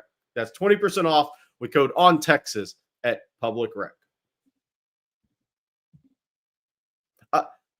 Hey, I got to bring this question up real quick coming out of this because I want to address this.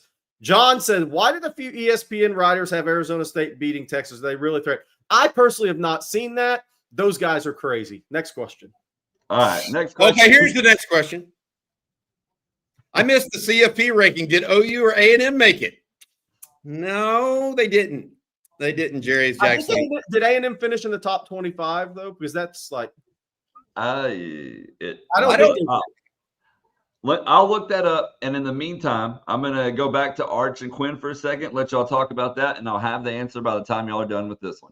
Done. John Waymer, thank you, John. He says, why do people seem to think throwing Arch in for Quinn is all that's holding this team back? It seems to me it's more complicated than that. It is more complicated than that, John. You're right. That's what we try to explain to people. I get asked all the time, well, why didn't he just use Arch to run those plays if you're just going to run the ball 15 straight plays against Arkansas? Or, whoever, Kentucky. I can't remember which game that was right off the top of my head. And the reason why is Quinn can get them into the right place. Quinn's been doing this for 3 years. I mean, all that would have had to happen is Arch mess up one play call and getting Texas into the right play on that drive. And you would have look, there are elements of Quinn's game that are far, far advanced from Arch. And that's just comes with experience. Yeah. I mean, he's got 31 games as a starter. Is he perfect? No. Does he have things to work on? Absolutely. But 31 games as a starter is valuable. It absolutely is valuable. And that's why it's not as easy as just saying, let's go with Arch. That's why. Yeah, I think Arch in the red zone has a lot of value moving into the playoffs the rest of the season. I think, that's where I think on this team, where we're at in this season, he holds the most value for Texas. He's going to be the starter the next 2 or 3 years. By the way, if you heard Archie Manning, somebody put it out. Archie Manning said, I hope Arch stays at Texas for 3 years. Now, we've talked about that's where the Manning family is. But Arch has red zone value for this Texas team this year, or the 3rd and 2, right, where you bring him in with the run game. That's where his value is going to be for Texas in the playoffs, in my opinion. And to answer y'all's question, no, they didn't get ranked in the top 25 in the college football playoff rankings, the AP poll, or the coaches poll. I will say they did receive votes in both the AP and the coaches, so technically they would be 26. Shucks. I know you hate that. You know, just like every Auburn fan, when they saw SMU's name go up on that screen yesterday, you think every Auburn fan didn't get a little kick out of that? Alabama crying and not getting what they wanted? Oh, they're mad. Yeah, well, I'm sorry. I'm sorry, A&M fans. You didn't just quite can't do it. By the way, the meme of A&M going up, up, up, and on the roller coaster and then falling off of it in November came true again this year, by the way.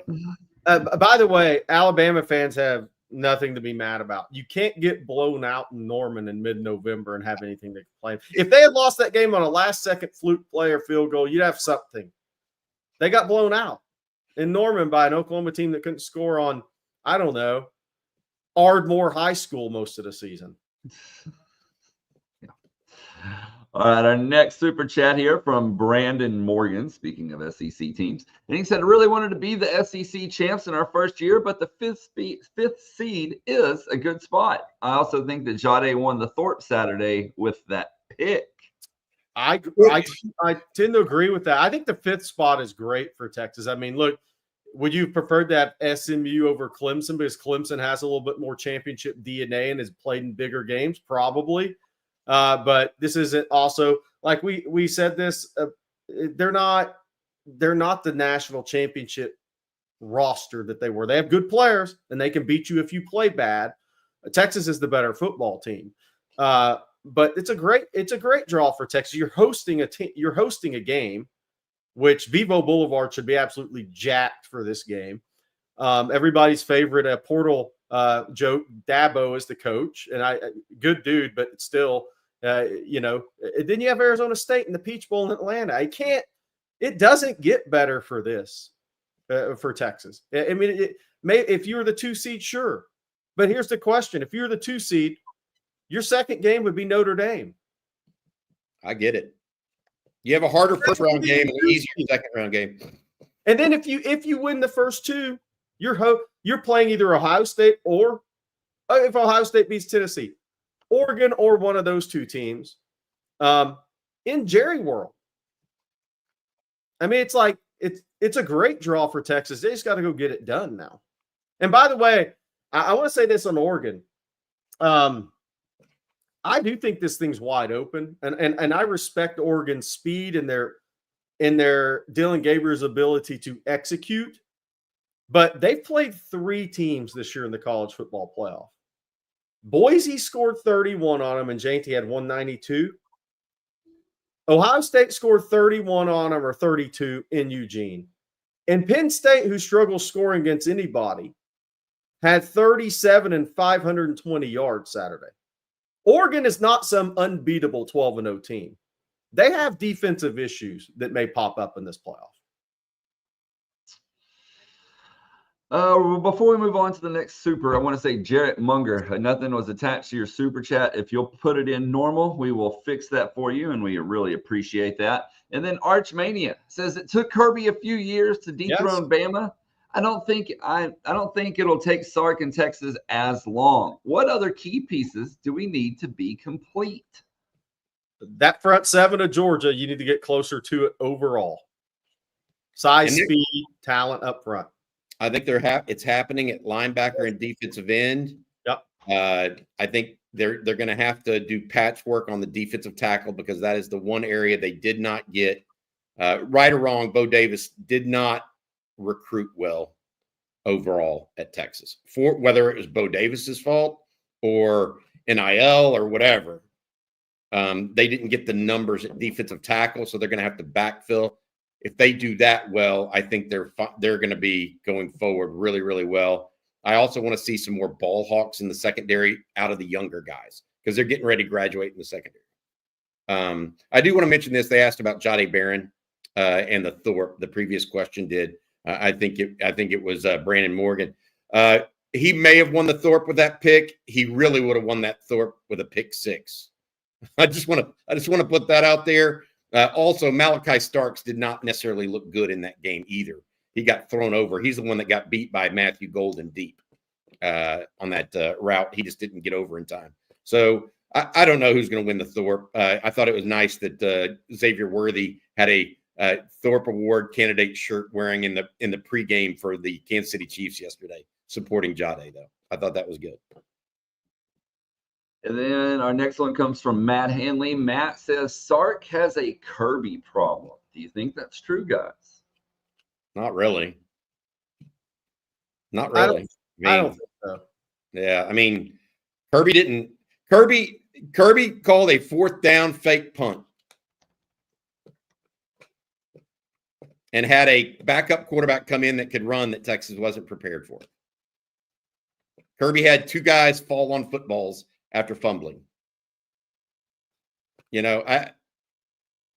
Kirby had a missed field goal, 2 missed field goals by the kicker. So no, I don't think Sark has a Kirby problem. Now, he doesn't have a Kirby problem. Kirby's got scoreboard until you beat him. But I don't think it's a problem. Yeah. By the way, next year in Athens is going to be interesting, though. Look, I think it's a great little rivalry brewing. That in the SEC, if I was the SEC, I'd be happy about it. Except they're going to go off each other's schedule after next year, so they could only meet in the title game or the playoffs. But this is how rivalries are born. A couple of wins on the field by somebody. Texas goes in and gets Justice Terry, starts recruiting the state of Georgia, getting some good players out of Georgia. This is how fun rivalries that are outside of your traditional rivalries get started. And there's the Georgia fans are chirping about the games. The Texas fans have been chirping about Justice Terry. I love all this. That's why I love this stuff, man. Hey, speaking of Justice Terry here, we got this one from John Campbell. Thank you, John. As always, we really appreciate it. He says Justice Terry's first offer in 8th grade was from Western Kentucky. You want to take a guess as to who their defensive line coach was at that time? That was Kenny Baker. But for those that don't know, Kenny Baker is from Cartersville, Georgia, which is about an hour, 15, 20 minutes northwest of Atlanta. And I say hour and 20 minutes in traffic if you hadn't driven in the Atlanta area in recent years. But he's a Georgia guy. His dad coached high school. Bobby did last week. It could be shorter than an hour and 30, hour and 45. I just want to put it out there. Yeah. But Kenny Baker's father coached high school football in the state of Georgia. And that's really what's given Texas a chance in Georgia, is not as having more than just Tashard Choice, who has a lot of connections there. You can't send one coach into that state and get a lot done. Not when you see who's recruiting the top players in that state. But now you have Kenny Baker's connections and Tashard Choice's connections in Georgia. You have a fighting chance, and you're in the SEC and doing well in the SEC. I think you're right, Jerry. Oh, Coach Top, that was good, by the way. Hey, Jerry, I think you're right. When you go into states like Georgia and Florida, you need to get more than just one player out of there so that other players feel comfortable also making that commitment, right? Yeah. You can't just – if you go in and get one player total out of the state of Florida and there's only one player on your entire roster from Florida, that looks a little weird. But when you go into Georgia and sign – what did they sign? 4 guys from Georgia this year? Zealous Hicks, Nick Brooks, Emory Winston, and Justice Terry. That looks a little bit more like, okay, there's a little bit of a pipeline developing there. Yeah, and it helps build these rivalries, the Texas-Georgia budding rivalry. Somebody asked, is Justice Terry an early enrollee? Osmosis Jones, this is actually a good question. Is Justice Terry an early enrollee? Will he be built for the position to get similar Colin Simmons playing time? Totally different players. Justice Terry is an early enrollee, 21 to 25. We haven't had a chance to talk about that, but he's committed Friday after Coffee and Football.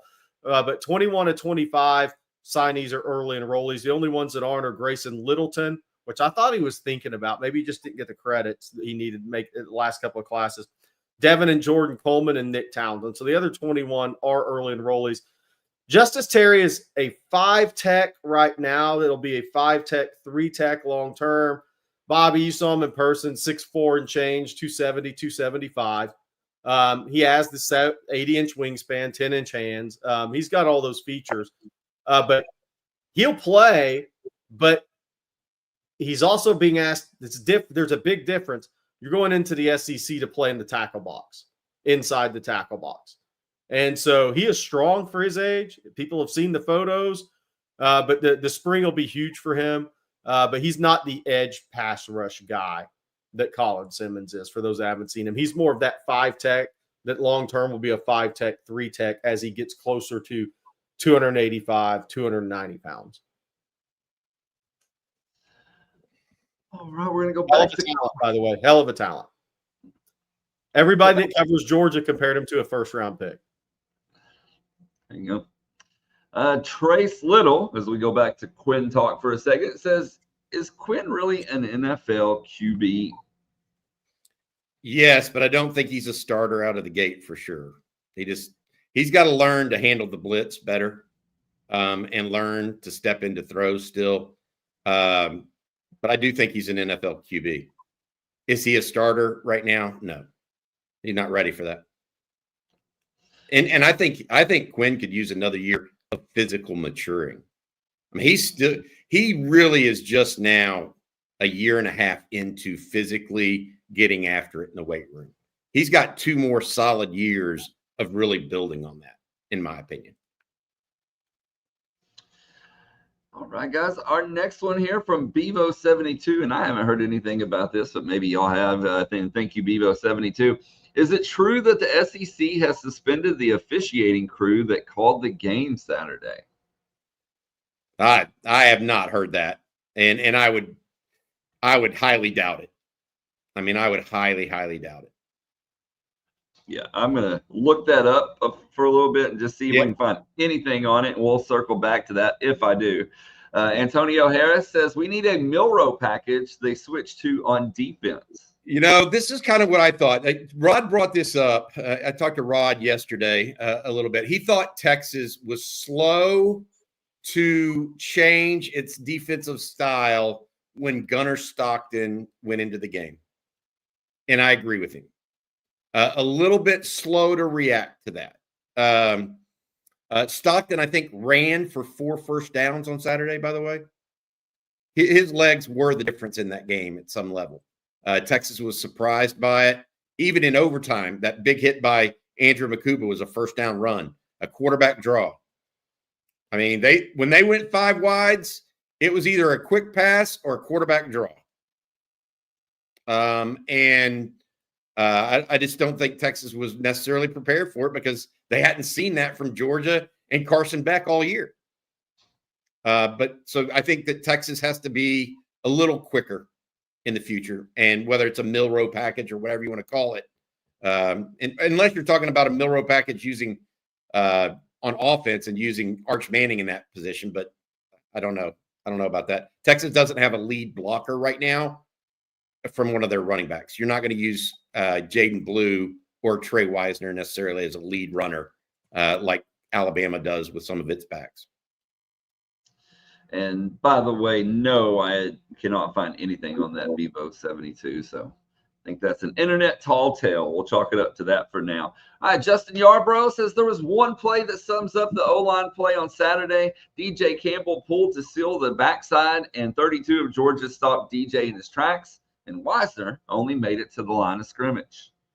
Oh, Georgia's super physical up front. There's no doubt about it.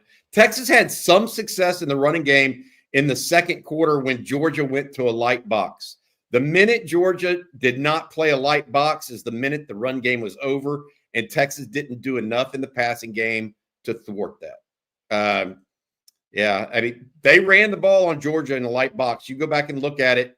The second quarter, Texas was running the ball well. Georgia went to 7 in the box, and it just didn't work out for Texas. I actually think that it wasn't DJ Campbell that got blown up. I've watched the game now 3 times. Hayden Connor, three-year starter, he was a liability in the game for Texas because as good as he could be pulling at times, he is too easily knocked off when pulling or on straight head blocking, power blocking. Those Georgia defensive linemen did not treat him kindly. George, and that's kind of what I was talking about earlier too. Is Texas got beat up in the run game against Georgia, but that's why I also want to say Georgia can attack pullers in the run game with a power athleticism combo and size combo that only one team can. It's Georgia. I mean, Penn State's got a couple of really good players, Abdul Carter. Notre Dame's got some good players. Nobody has the linebackers and defensive front as a whole like Georgia. They can attack the pullers in a different way than anybody else Texas plays. I completely agree. The line of scrimmage was being reset on any wide zone 2 yards deep. It wasn't DJ Campbell. The person that gave them the most now Hayden Connor on a pass protection grade may have been a 9. He was unbelievable in pass protection for Texas, in my opinion. He had one time he gave up an inside rush that caused a sack, but he really played well in Pat. But run game, they wore him out. Our next super chat, let's see here. And Jarrett Munger, still haven't seen your question, so if you'll throw it in there, I would appreciate it. This one from Jason Hablinski. He says, we're blaming Quinn for not making the plays, yet their quarterback threw for 120 yards combined and won, and everyone is praising that performance. Quinn was not the reason we lost. Penalties and missed field goals were. There's an element of truth there, but I will say this, it's a team sport and everybody deserves it. I just mentioned Texas didn't react well enough or quickly enough to Gunnar Stockton coming in the game. It's not when I think everybody talks about Quinn because Sark always says it's the most important position in football. That it's also the most talked about position in football.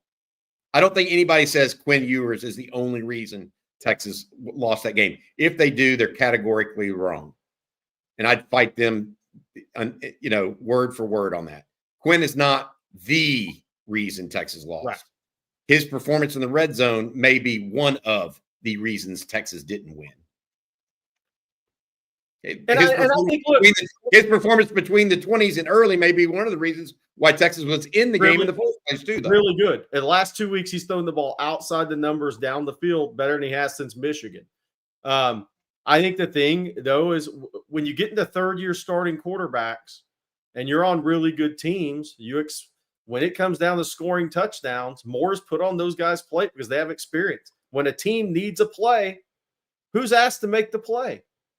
It's the guy who started 30 games at quarterback for multiple teams, not just Texas. That's what this comes down to. I mean, at the end of the day, if you need one score to win a game, your guy who has the ball every single snap and has started 30 games is the guy people are going to look to make the play. That's the quarterback position. So I'm not being an ass. I'm just being real. Hey, by the way, Brendan Bowersox has a great one. Justice Terry gives him Rashawn Gary vibes from Michigan. Same position and size identical. That's actually a really good comparison. Now, Rashawn Gary was the #1 high school player in the country. When I was ESPN Under Armour, we had him in the Under Armour game. Physically, they're very similar. Rashawn Gary could really, really run. For Texas fans, let's all hope Justice Terry ends up being Rashawn Gary because he went 12th in draft. But physically, that's a really good comparison. Bowersox, that was really good. All right, guys, we're going to get Cam Dewberry in the portal. He's going back to Atascocita. The A&M offensive lineman Cam Dewberry in the portal. Also in the portal, Eric Singleton, the wide receiver out of Georgia Tech that is the flyer. He's on Georgia Tech's track team too. Very productive receiver. That might be just putting that out there, that might be somebody that Texas looks at if Georgia doesn't already have dibs on him. Somebody's saying Darian Gillette. Yeah, that was one we expected. So we might start seeing these guys drop in. Gillette was one of the ones that we had penciled that we can now mention that we try when we talk about portal guys, and I hope you all understand this. We do not like to mention names of players at Texas that we think are going to be in the portal because it just creates dissension and question if the guy never ends up going into the portal unnecessarily. But Gillette was one of those that we expected potentially be in. There's almost a dozen more that we think could be over the next week to 10 days. And some may start dominoing today to that point. Bledsoe, by the way, was high school teammates with Jure Bledsoe. Something to think about. We're going to get to some more supers here. And, guys, we're getting through them as, in the order that they came in. So I promise you, if you'll be patient, we will get to y'all's here momentarily because there are a ton today. So bear with us. But we do appreciate y'all's support. And let's see. Excuse me. Grant, thank you. He says, how good would this Texas team be with Dante Foreman? Can we anoint C.J. Baxter as running back one or anyone for that matter? Excuse me, guys. Should we take running backs in the portal? Well, I will say this. I thought about this, and I'm not saying that Texas would have beat Georgia, but I'm just looking at college football, and it's given Trey Wisner a chance to really come on, which is going to be really beneficial for Wisner next year on this Texas team. Assuming Baxter gets back, that could be a heck of a 1-2 combo. But I think if Cedric Baxter hadn't got hurt, I think Texas would have been my clear favorite to win the title this year. Looking at the Texas team now and maybe how it would have been different offensively, they would have been my clear favorite. I think that was a very impactful injury. Pass pro, Bobby. Jaden Blue has not delivered in the run game, holding on to the football. Running backs have struggled a little bit in pass pro. That was, I think that was and just the inside zone run to go with the outside and wide. That was a pretty impactful loss on this offense. But all injuries are. There's no healthy teams right now. I mean, other teams, Clemson's backup running back just got carted off last week. I'm not saying he's out for the year, but they had him on a cart going back to the locker room. A lot of people, Georgia's going to be playing, looks like, without Carson Beck in the playoffs. Notre Dame lost their left tackle. They lost their All-American corner. A lot of teams have had guys injured, but I think this Baxter injury is really big for the Texas offense, especially in the SEC. I would only say that when you and I talked about this yesterday, we did a portal update for everybody. We said 0 to 1 at running back. Mm-hmm. And if it's a 1, it's going to be a bigger back, we would think. And some of that also depends on the decision of Jaden Blue. Yeah. So. Our next super chat from Sugar Poppy. Unfortunately, I didn't see this when Will was on. I did screenshot it and send it to him that you think better of him than the view. I promise you he will like that. So just know that Will did see it. I texted it to him as soon as I saw this. So thank you for that, Sugar Poppy. And then let's see here. This next one comes from Slick Rick. And he says, why didn't Sark call a blue wheel route down the sideline? Georgia linebackers can't run with blue. It's a mismatch nightmare. Also, can't start Arch and lose the locker room. Sark is looking out for the longevity of Texas. I do think that there's some truth to that. Sark is looking out for the longevity of Texas, but I also believe that he thinks that Ewers gives this team the best chance to win right now. So that's a bottom line. Why didn't they run that wheel route to Georgia against Georgia? I don't know that for sure, but Jaden Blue's time in the backfield has been dramatically reduced since he had fumbleitis. No doubt about that. He only got 4 touches on Saturday, 2 carries and 2 pass receptions. They were on to anything Jaden Blue had. Georgia was prepared for that. I can't say that they would have done anything differently. So I'm not mad about not running a wheel route. The one that was open was the Gunnar Helm play that Quinn and Gunnar just didn't connect on, where Isaiah Bond got the pass interference penalty. that was a route that was open. Unfortunate that the penalty happened. Unfortunate they didn't connect too. By the way, the Cam Coleman is a fake Twitter feed. People are asked to say Cam Coleman to the portal. Auburn received no. That's fake. There you go. Auburn ain't letting that guy leave. He'll be a part owner in Yellowwood before that happens. Mike Gosnell with the super chat. He says, at this point, I think it's necessary for Texas to grab an interior offensive lineman or two. There's too much unknown. I'd also grab a tight end that can block, even though I love Jordan Washington's potential. I think that the interior of the Texas offensive line is going to be fine. I'm more worried about the exterior with Gooseby and Brandon Baker, as well as Malik Agbo and Jaden Chapman.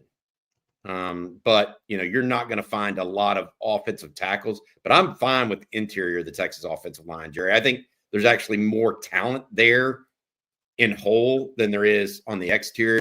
A tight end that can block, I think that's one of the ones that Jerry and I talked about. CJ mentioned it yesterday as well.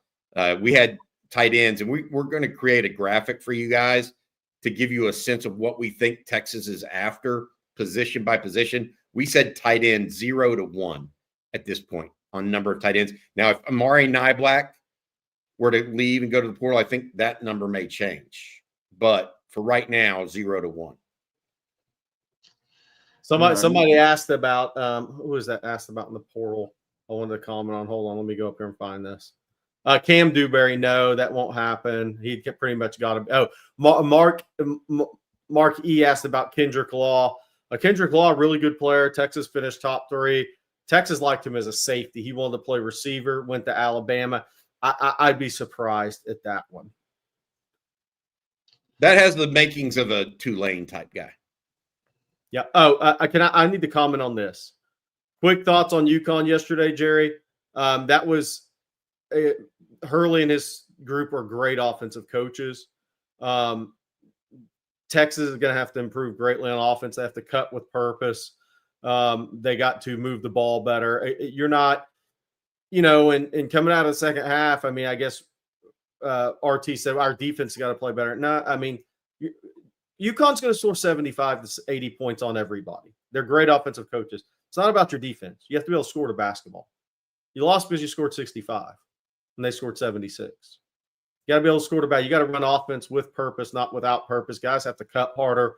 They weren't challenging UConn defensively. They weren't cutting hard. When you don't cut hard, you're very easy to defend. When the ball stops, you're easy to defend. Trey Johnson's a great player. But when the ball stops, Caden Shedder catches, holds in the post, they got to get the ball moving crisper. I mean, you got to get crisper. You got to cut more with purpose. They have good offensive players, but they got to maximize them. All right. Our next one here is going to come from Cameron. Thank you, Cameron. He says it's exhausting how many people blame Quinn for the SEC championship loss. This is truly a team loss. Kicking, penalties, O-line, drops, 2 playoff berths. Hook 'em. Let's freaking go. I agree with Cameron. I mean, look, I was disappointed on Saturday night. And one of the reasons why is you get very few opportunities to win championships in life, period. And it doesn't matter. It could be very few opportunities to win in business, very few opportunities to culminate and sell a business. There's very few opportunities to win championships. That was a winnable game that Texas did not win. And so it hurts. If that would have been a 30-15 loss like we saw in Austin, we would all said, Texas had no chance to win that game, really. Didn't play well. That was a back and forth game. I'm fine with, look, Texas is in good shape. Let's go win some games in this playoff. Texas wins a couple games, and then let's roll it out there and see if they can domino late.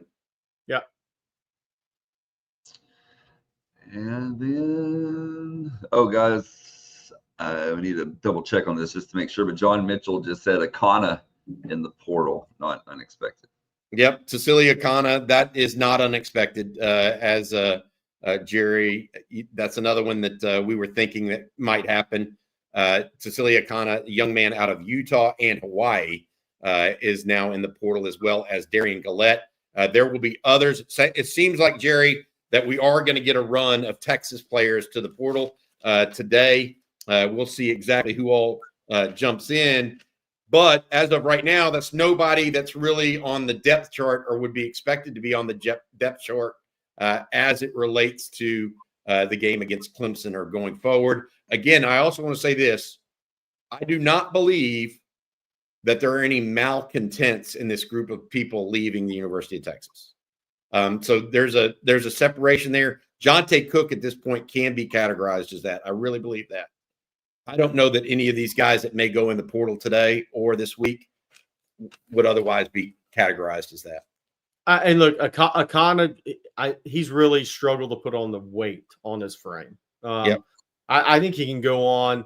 I think he can go on and be a good player. Look, you've seen some guys transfer out of Texas.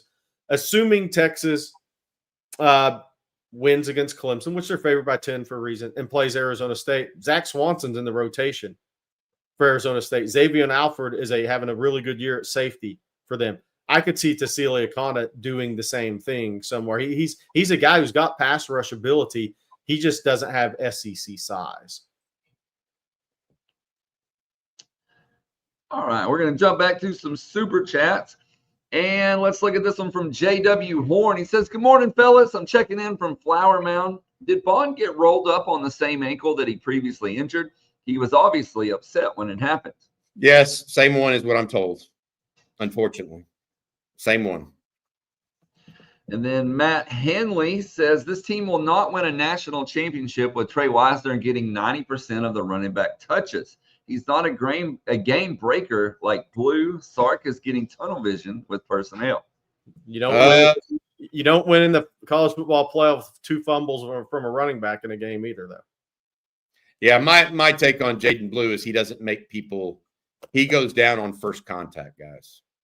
That as a running back. Yes, I'm not saying that he is I'm not saying that he's not – there's not a place for him. Right. Okay? But I will tell you that wide zone, Trey Wisner runs that not 50% better than Jaden Blue. He runs it 100% better than Jaden Blue. He sets up the blockers. He sees the cutback lanes better. He runs through some arm tackles and sees some slivers. He gets skinny. Whereas Jaden Blue will do it and see he tries to jet through it. And that's not necessarily the only way to do it or the best way to do it as blocks are developing. Look, I'm going to say this for Jaden Blue. I think Clemson, and if you beat Clemson, Arizona State, he has a chance to make some plays in the passing game in these 2 games. Some big plays potentially, like explosive plays. I think he can be a weapon in the passing game against Clemson and against Arizona State if you beat Clemson and get there. I really believe that with his speed and his ability to run past people and in the open field, make it the first guy miss as a pass catcher. But they're gonna have to Sark's gonna have to trust him to hold on to the football. I mean, that's the whole. If he doesn't play, it's just a trust issue. It's because he can make plays in the passing game against Clemson and then Arizona State if you win. Jerry, the one thing that he did say there that I do have, I think maybe a good question, is he getting tunnel vision though with what he's doing? And one of the things that you would say to that, maybe, but you're not going to. What Jaden Blue is good in space on the outside. How many wide receiver screens did we see on Saturday? You're not going to get him against Georgia. That's not who That's what I'm saying. So some of what, when you say Sark gets tunnel vision in the run game, you got to remember the outside passing game is an extension of the Texas run game. And maybe he did get tunnel vision, but maybe that's because of who they were playing on Saturday. So there's an element of truth there. I hear what he's saying. And Waves Deep, Jarrett Gibson, that same issue. It's just ball security. I mean, they fumbled back-to-back plays against Kentucky. I mean, and that's another thing that can cause coaches tunnel vision is the guys behind the wise they're turning it over at a high rate. All right, our next one, fellas, is going to be from On the Other Hand, and thank you, On the Other Hand. It says, can the Horns pull in an Aussie punter or maybe a high school punter with a January start date, making them eligible for the college football playoff? Not eligible, but I'm willing to take. If Bobby sets up the flight, I'll go to Australia and scout. Hey, Isaac Pearson, the former Longhorn, starts at punter right now for SMU. Yeah. He's averaging 44 yards a boot. Just took him a couple of years to get going, but he's now playing. By the way, that's how. I mean, look, Texas has multiple guys that transferred out in the college football playoff. That's when you know you've built a talented roster. When guys who are pretty good players transfer out, and they're on winning teams. Mookie Dixon out of Carthage is playing for SMU as well. Now he's a role player, but Logan Parr at SMU, Andre Karich at Tennessee. They're all playing. Yep. And then our next one here comes from Jeff Carey. Jeff, we always appreciate your super chats. He says Sark needs to improve a little on halftime adjustments and red zone play calling. I agree. I think one of the things that CJ didn't get a chance to ask yesterday because he was in the air when Sark had his press conference, so Jerry and I listened in. The third quarter swoon by the Longhorn offense. What is it?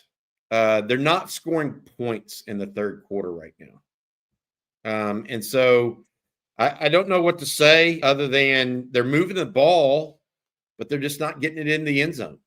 And so maybe that's red zone. I don't know. We'll see. And Brandon Huey Sark is stubborn sometimes. No doubt about it. Every coach I've ever been around, though, is stubborn to some degree. Especially the ones that win. Yes, because they know how to win, and they think they know. Hey, by the way, as somebody said, report Carson Beck's out for the Sugar Bowl. I mean, that looked like a season ender to me. We'll see if he plays again. But Georgia, Notre Dame, Indiana. If Notre Dame will win that game, that's an interesting game for Georgia because Notre Dame is sound on defense. Sound. They're sound. And that we'll talk about those a little bit later. But I think Georgia's can still overwhelm Notre Dame's offensive line, even though they're still good players in the front seven. I think that's going to be the issues. Riley Leonard's legs will be negated in that game.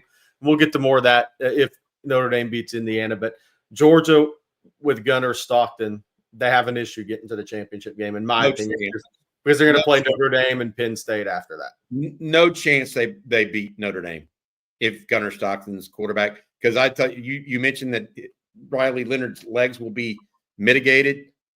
I'm not so sure about that, Jerry, because that's the one thing that's given Georgia's defense problems is a running quarterback. But is Notre Dame going to do it like Georgia Tech did? Is the question. Yeah. No, but they don't have to because they're only going to have to score 13 points to beat Gunnar Stockton.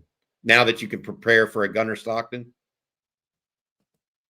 if Texas would have prepared for Gunnar Stockton, I'm thinking Georgia would have scored 6 points. Yeah, they would have added another guy to the box, and I mean, all they had to do was contain on the right side, the left end, because Gunnar Stockton's going to play going right 95% of the time. Unfortunate, but I want to say this. Trey Moore made that play. One thing we didn't mention, Colin Simmons now has 8 sacks on the year, Jerry. True freshman. Yeah. 8 sacks. We went into this year and you said you took the over on 6.5 or 7. Yeah, 6.5. I think it was. I took the over on that. Yeah, he's now at 8. Yeah, pretty good for a true freshman. If Texas wins the next 2 games, I think he may be at 11 by the time they get to the semifinal. Wow.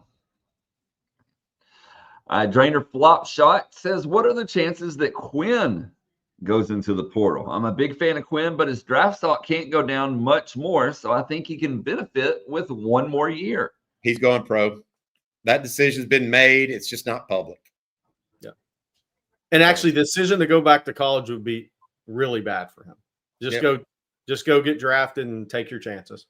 Get going on. If he transferred out, he couldn't get into a better situation he's in now. That 3 years start in the same system. Well, by the way, the Cam Coleman news is fake on Twitter about him being in the portal. Bobby, before we move on to our last set of super chats here, I need you to let everyone know about John Donovan and Longhorn Wealth Management Group one last time. Yeah, as a proud UT alum, John served 15 years as a Dallas, Texas X board member and is now helping lead the build-out of the Collin County, Texas X's chapter. John wants to remind everyone that while the holiday season can be busy, it can also provide some downtime to really focus on positioning your financial plans to enter 2025 on the right path. John and his team at Longhorn Wealth want to remind everyone to take advantage of their offer of a free 90-minute private consultation to evaluate how a certified financial planner like John can help you identify the best financial strategies and solutions to maximize your wealth, minimize your taxes, and secure your legacy. Simply call John and the Longhorn Wealth team, 972-707-4900, or go online, www.longhornwealth.net, to schedule your free private consultation today. John hopes to see you all in Austin 2 weeks from now to cheer on our Longhorns in their playoff game versus Clemson. And yes, there will be a tailgate for that game. Some news and notes on that coming in the next couple of days or so. But yes, John, we will see you there in Austin. Thanks again to John Donovan, President, Longhorn Wealth Management. Hey, real quick, I've had like a million questions about Colt. We'll know a lot more today. He has a procedure this afternoon, so it's a very short update, I know, but I can give you all a much better update tomorrow morning, so we'll hold off on that one, but small procedure this afternoon. But thank you all guys for asking. I really appreciate that. Austin T, going back to when we were talking with Will Cain, I believe, and how, big game, Quinn, Michigan game, whatever it may be. If we get that same Quinn, we are in the semis. I don't disagree with that. I mean, Texas is favored by 10 against Clemson for a reason. I think Clemson's a good team, talented team. I think they're a little smoke and mirrors, though. I think they've gotten better, but I think they're a little smoke and mirrors. Texas should win the game if Quinn plays well and Texas doesn't hand Clemson the ball in favorable positions. Arizona State, if Texas plays Arizona State is a major issue against Texas. Texas has a lot better talent up front on both sides of the ball. Clayton Smith can be a disruptive player for them. Prince Dorba, another Texas graduate, can get some pass, but size is an issue for them in a game like that against Texas. And Texas defensive front matchup against their offensive line. Sam Levitt's a really good quarterback, very underrated at Arizona State, but it's a bigs on, not bigs matchup in that game, and better athletes, pure and simple. So, yeah, I mean, Texas is favored by 10 against Clemson. If they win that game, they'd be favored by 15.5 against Arizona State. Texas should get to the semifinal unless they lay an egg. I want to say this. The other thing that Texas has now this year that used to make them susceptible, I think, in the SEC or in the Big 12 was lack of a pass rush. Texas now has a pass rush. Agree. Colin Simmons, Trey Moore, Ethan Burke. Texas has a pass rush now. Anthony Hill. The quarterbacks in the Big 12 used to be able to sit back a little bit and pick Texas apart. Those quarterbacks won't have the same amount of time. They're still going to be good. Cade Klubnik's still going to be good, right?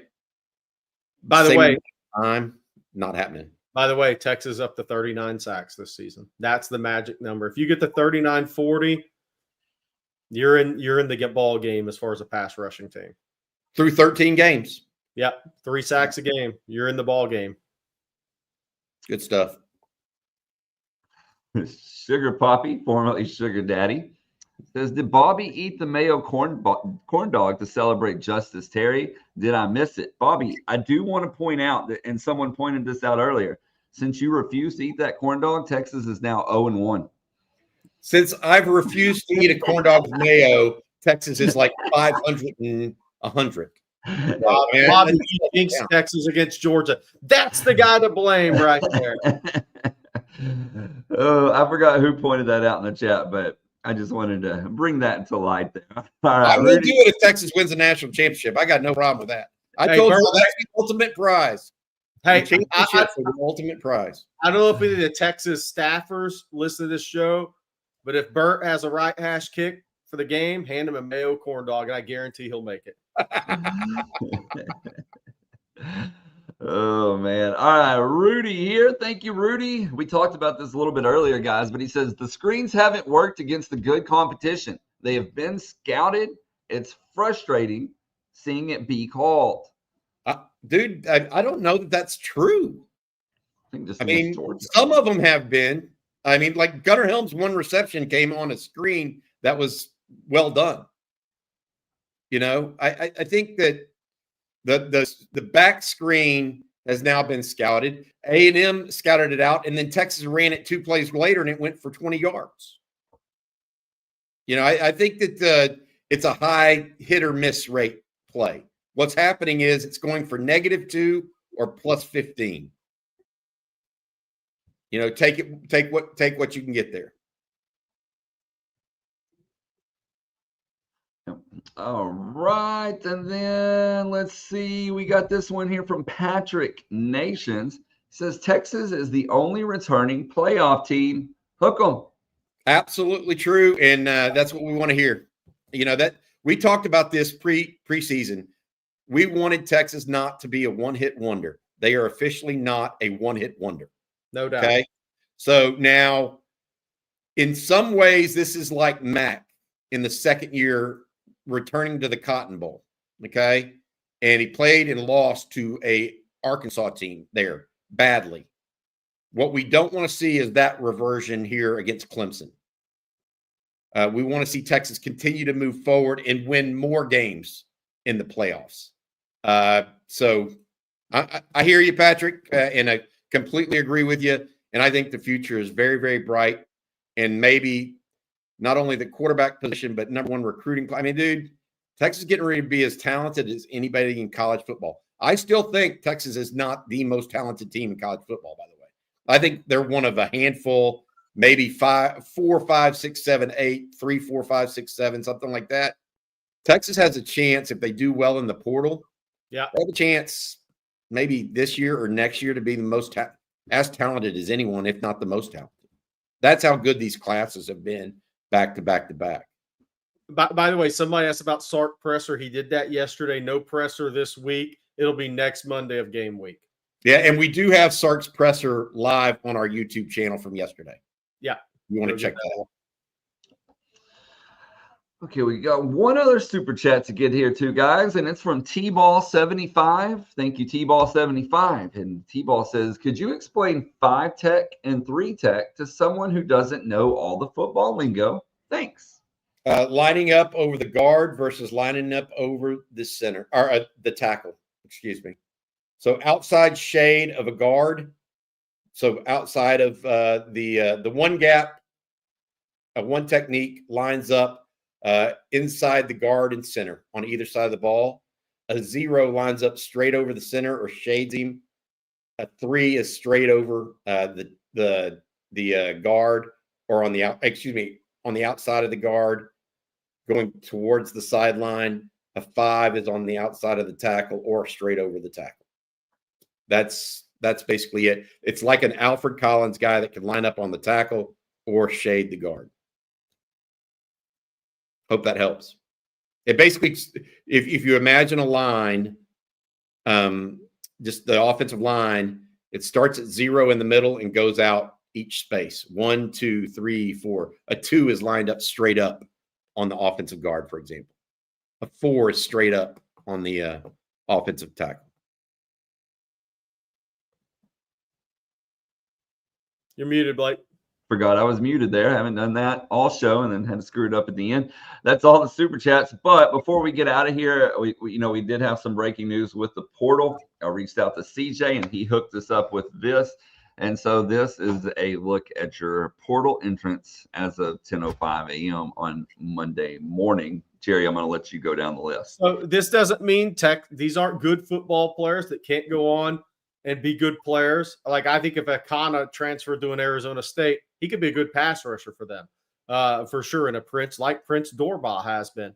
Darian Gillette before he knee injury was a fabulous athlete, but 0 career starts out of anybody that left the portal, and that Texas hasn't lost anybody that will cost them yet, and that doesn't mean these guys can't go on and be good players, because I firmly believe Akana could go to a Big 12 team and be a good pass rusher. Gillette has a lot of athletic upside. Bledsoe just needs to go somewhere to get on the field, but his consistency's never been there.